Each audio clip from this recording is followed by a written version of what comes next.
Hello, everyone. Welcome to Barca News. It is March 17th, 2025, and Barcelona have secured a new source of income. Also, Lamine Yamal's contract renewal has become a bit more complicated. And finally, Deco is considering renewing Ferran Torres. We have a lot to discuss, so let's begin.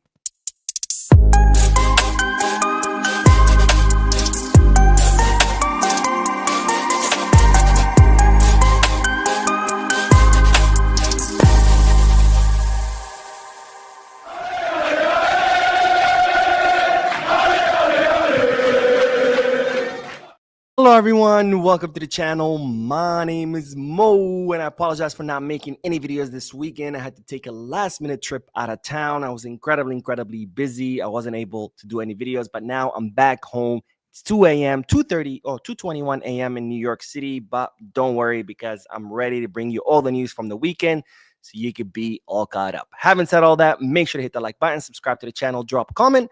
And let's begin with the news because, ladies and gentlemen, Barcelona have secured a new source of income, and it's in the form of Sky Tours. Yes, Barcelona have finalized an agreement with a company called Sky Tour BCN. BCN, of course, stands for Barcelona. This is a company that provides tours for the city of Barcelona through helicopters. They take off from the port of Barcelona. They take you all around the city. They show you historical landmarks, like Montjuic, like Sagrada Familia, etc., etc. And Barcelona have been considering this for several months. They have been in negotiations with Sky Tour BCN for several months, and now the agreement has been finalized, and Barcelona will be offering Barcelona-themed tours in helicopters, where the helicopters are going to fly you, show you panoramic scenes of the Spotify Camp Nou. I imagine they're going to show you other Barcelona, FC Barcelona landmarks.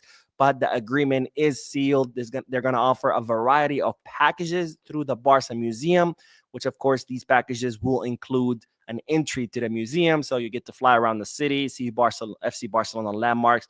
Then you go into the city. And this is supposed to launch next April.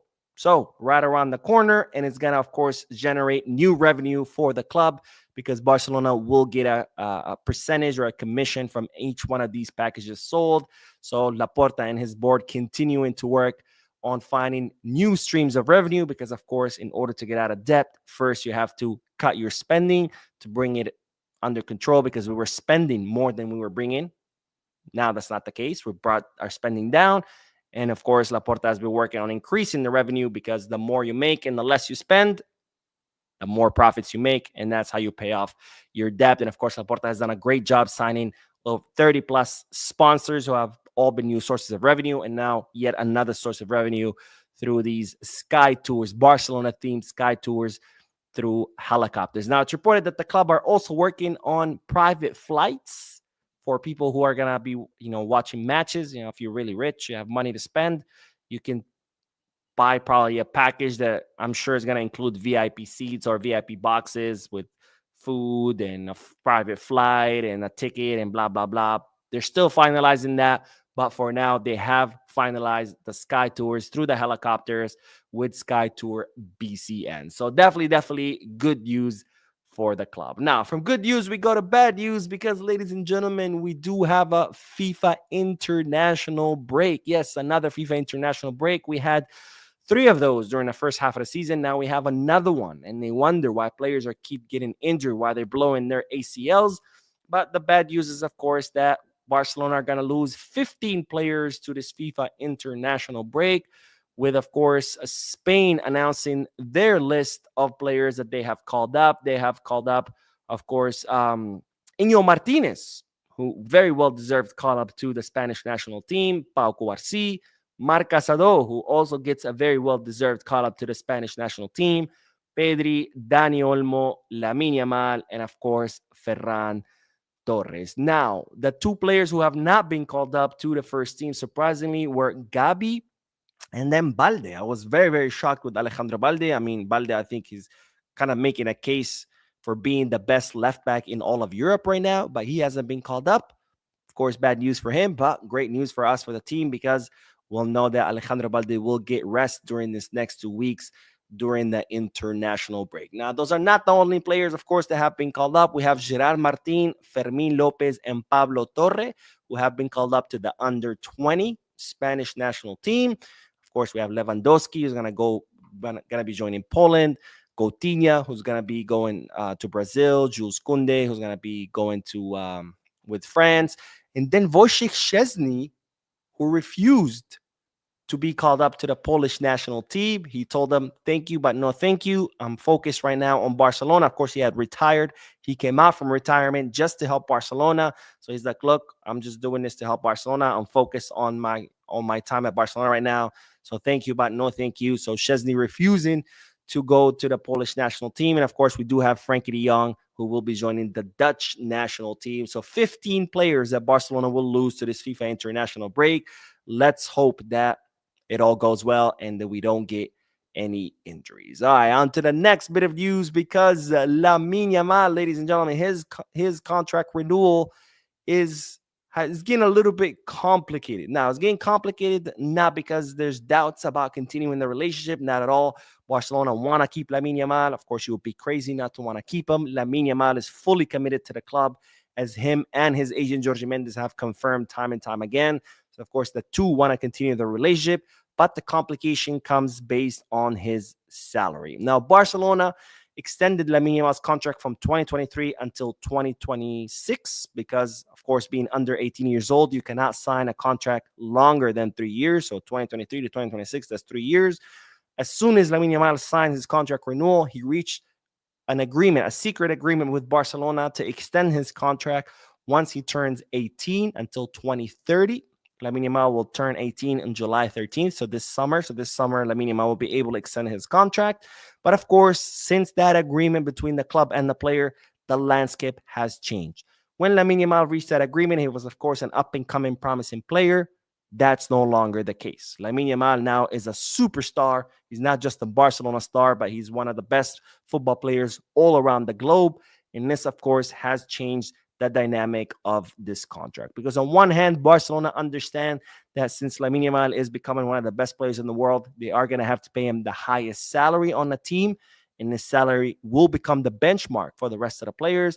And on the other hand, of course, you have Jorge Mendes, his agent, who knows the importance of Lamine Yamal, not just on the field as a player, but even beyond that, given his marketing power and given, his ability or his influence to increase the Barcelona brand. And this, of course, has caused a problem where on one hand, Jorge Mendes is going to try to extract as much as possible. On the other hand, Barcelona believe that, yes, Lamine Yamal deserves the highest salary, but they need to maintain a balance. Barcelona want to strike a balance between giving Lamine Yamal the deserved salary that a star like Lamine Yamal demands, and on the other hand, Barcelona are not looking to blow their finances, right? Because Barcelona had a wage imbalance for many, many years when they had Lionel Messi, where they were paying him an incredibly high salary, and every year his dad demanded more and more and more. So Barcelona understand that on one hand, Lamine Yamal deserves to be the highest paid player. On the other hand, they don't want to, blow their budget, blow their finances, and once again go into debt. So this is going to take a lot of finessing, a lot of work to try to figure out a balance between the two, between paying Lamine what he deserves versus not blowing the club's finances and throwing the entire recovery into the toilet and then going back into debt. Now, speaking of Lamine Yamal, it's been revealed that 2 Barcelona players have been key in his development so far. The first one is, not surprising, of course, Coutinho, who seems has been very key in the development of Lamine Yamal, where Rafinha has taken a role where he's constantly offering advice to Lamine Yamal regarding discipline, training habits, and recovery time. He's had a more of a warm approach where he cares about the player and he wants to teach him that being in the top level requires humility and consistency. We know Rafinha is probably the hardest working player on the team, and he's trying to teach that to Lamine Yamal, that yes, you're very skilled, yes, you're probably the best player in the world, but you still have to work hard. You have to be humble, and in order to remain the best. And the other player who's also been key in the development of Lamine Yamal has been Ter Stegen, who's taken a more strict approach, where Rafinha is more of a let's say, a big brother role. Ter Stegen, I guess you could say, is more of a father role, where he's a more strict approach towards Lamine Yamal, where he keeps a close eye on Lamine Yamal's punctuality, preparation, and then adherence to the rules. So kind of like, hey, you're messing up, reminding him of the rules, reminding him of being of of maintaining his punctuality, his preparation, et cetera, et cetera. Not surprised from a German. German people are always sticklers to the rules, and well, that's the kind of role that Ter Stegen has taken with Lamine Yamal, and between him and Rafinha, they've been key in the growth and development of Lamine Yamal, and that's really cool that these two players have decided to take Lamine under their wing to make sure that he doesn't get distracted from his career by all the media attention that he's getting, because we've seen how easy it is to get lost. We've seen it time and time again. Neymar is a great example, and there's hundreds of more examples of players being incredibly talented, but with the media attention, with the money, with all that, they get distracted. So Rafinha and Ter Stegen taking it upon themselves for that not to happen to Lamine Yamal. Now, the last bit of news is regarding Fergoat, who scored a double today against Atletico Madrid, who has been a super sub every time coming off the bench, scoring goals. So far, he has scored 13 goals and provided 3 assists. Not bad for a player who doesn't play that often. And while the news is that Deco is now considering extending the contract of Ferran Torres. Now, Ferran Torres is a player that Barcelona have been trying to get rid for quite some time, because they spent a lot of money on him, 55 million, and it never worked out. It wasn't, of course, until the great Hansi Flick arrived at the club and somehow, some way has managed to extract the best out of Ferran Torres, turning him into a super sub.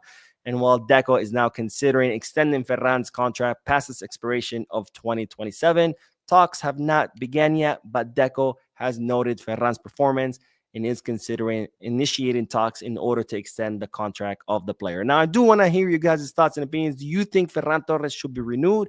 Yes, no, let me know in the comment section. And then let's finish with the statements of Ferran Torres, who believes that he could be the replacement of Robert Lewandowski. Now, Ferran said, I have confidence in myself, and I can be the first choice center forward for FC Barcelona. Why not? If the club feel they have to look for another player, fine. But I'm fine with competition. So Ferran Torres believes he could be the replacement of Robert Lewandowski. Of course, I don't. I think Ferran Torres is great off the bench, not so much starting. But of course, I want to hear you guys' opinions. So let me know in the comment section. Should Ferran be renewed? Yes, no. Do you think he's capable of being Lewandowski's replacement?